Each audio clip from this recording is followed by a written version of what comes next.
কার্ডে কলাম তৈরি করে কিভাবে কলাম প্লেস করবেন ফ্লোর প্ল্যানে সেটা আজকে দেখাবো। অনেকে কিন্তু ফ্লোর প্ল্যানে কলাম প্লেস করতে পারে না, তাদের জন্য এই ভিডিওটা করে। সর্বপ্রথম আমরা কালারটা চেঞ্জ করব। এখান থেকে কলামের কালারটা দিব রেড কালার। তারপর আর ইসি, রেক্টাঙ্গেল শর্টকাট কি আর ইসি লেখে এন্টার। কলাম সাইজ 12 এদিকে 12 কমা দিবেন, আরেকদিকে 12। এখন এই কলামটা আমরা এই ফ্লোর প্ল্যানে প্লেস করব। সর্বপ্রথম আমরা সিলেক্ট করবেন, সিলেক্ট করে সিপি লেখে এন্টার। কি লেখে এন্টার? সিপি লেখে এন্টার। এই পয়েন্ট ধরে এই পয়েন্টে ক্লিক করবেন। আশা করি ক্লিক করতে পারবেন। একইভাবে আমরা যদি দেখেন এই পয়েন্টে ক্লিক করি, পয়েন্টে ক্লিক করতে পারবো। এখন আমরা এই পাশে বসাবো, আমরা কপি করব, সিপি লেখে এন্টার। এখন আমরা এই পয়েন্ট ধরে বসাবো, জাস্ট কলামের এই পয়েন্টটা ধরবো, এই পয়েন্টে ক্লিক করে এই পয়েন্টে ক্লিক করব, জাস্ট ক্লিকের কাজ। একইভাবে এটা ক্লিকের কাজ। তারপর আমরা ট্রিম করে দিব।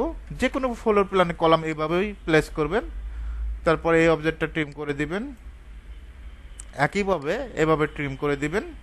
একইভাবে এখানেও ট্রিম করে দিবেন। এখন কলাম যেহেতু আমাদের সিসি, তাহলে কি করতে হবে? এইচ লেখে এন্টার। কি লেখে এন্টার? এইচ লেখে এন্টার। এখান থেকে আমরা এয়ার কংক্রিট সিলেক্ট করব। এয়ার কংক্রিট স্কেলটা অবশ্যই অন থাকবে, জাস্ট এখানে ক্লিক করবেন। একইভাবে এখানে ক্লিকের কাজ, এখানে ক্লিক, এখানে ক্লিক।